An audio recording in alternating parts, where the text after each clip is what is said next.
Hey, what's up everybody? Welcome back to another reaction. Today we have one yet again from Genshin Impact that I'm going to try my best to use my minimal linguistic knowledge here to figure this one out. I believe it's Caelestinum finale Termini. I think that's it. Don't get on me. It's been a long time, all right? It's been a long time.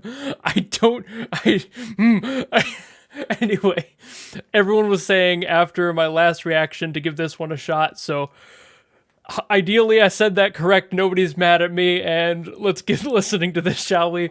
Let's go.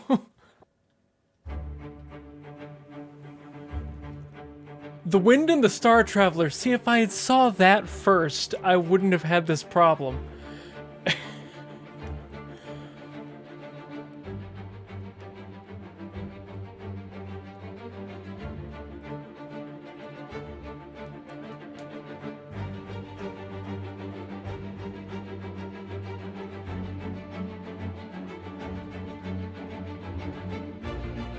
Ooh. Okay. Hold on.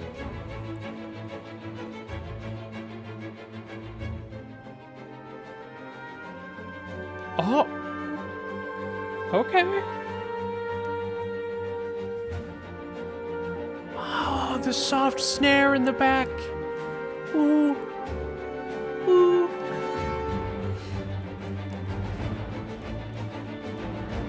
Oh, there's some additional texture going on into there.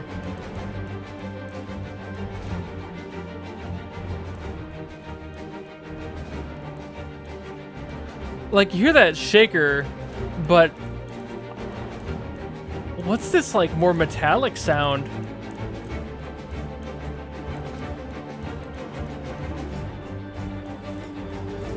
This is super neat. It's activating all of my neurons. Ooh, beautiful note. Ooh. Oh, into the other ear, okay.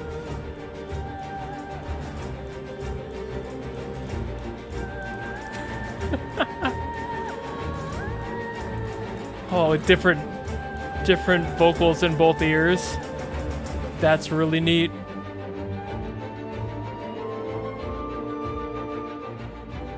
Beautiful flute. Gorgeous flute.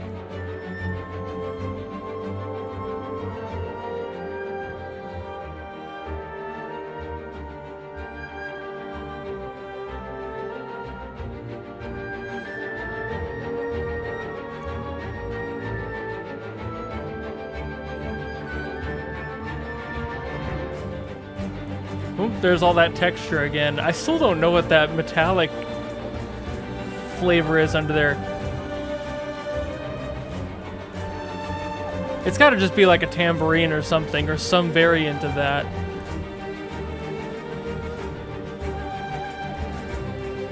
The two voices in either ear is really making my brain go burr. Whew.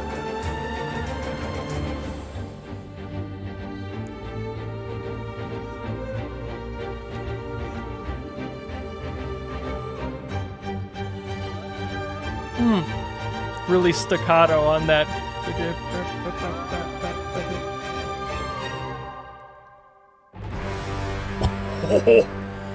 Oh, that was gnarly. And a little trickle out too. Oh man, that last just burst of noise, that last burst of sound was fantastic. I mean, the rest of the song was fantastic as well, but that last burst really was just like, oh, we're done. Okay. So yeah, wow.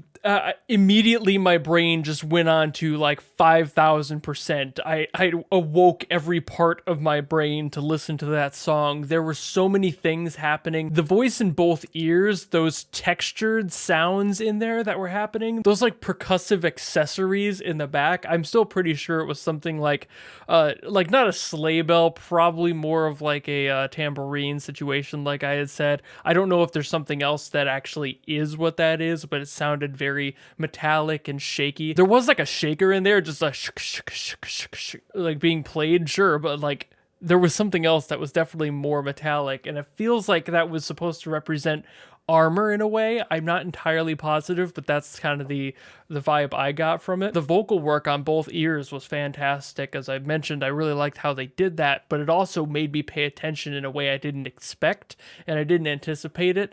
Usually when you get two voices, they meet somewhere in the middle, and they kept them very separate in both ears, which is just very unique to me. I don't think I've ever really recognized a song doing specifically that. They've split before, but they usually end up meeting or blending somewhere in the center channel at some point, but this didn't do that. The flute was beautiful in there, that solo that it had. I noticed, of course, some other woodwind instruments in there mixed in. I'm pretty sure I heard a clarinet. I think I heard an oboe in there. Just general woodwind ran this show. Even though there was some cool stuff happening in the percussive area and of course the vocals, the woodwinds really played this song out. The brass was pulled back a little bit. They were just being the supportive role that they're known to be. They weren't being big, bombastic, and in the way. They stayed out of it, let the woodwinds do their things. And then when it came to that final bit in there, that final note, everyone like all at the same level, just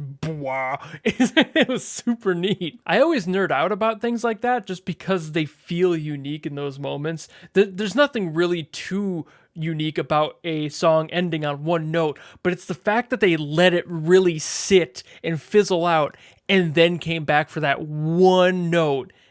And then it was done. Then they let this one big note make a statement before just calling the whole song off, and it was just beautiful. You could probably argue my opinion that the woodwinds were the instruments kind of leading the show here by saying that the strings were doing a lot of it, and they definitely were, especially with that solo making all the woodwinds kind of push to the front. I feel like there was definitely a balance, but that the woodwinds were still being the leaders, whereas the strings played a little bit more of a support role in this. But that's kind of getting into the semantics of like what you think is a movement and what you think phrasing really does say to certain chunks of a song, and that's a very in-depth conversation that I'm just not gonna have in a reaction video about this sort of thing.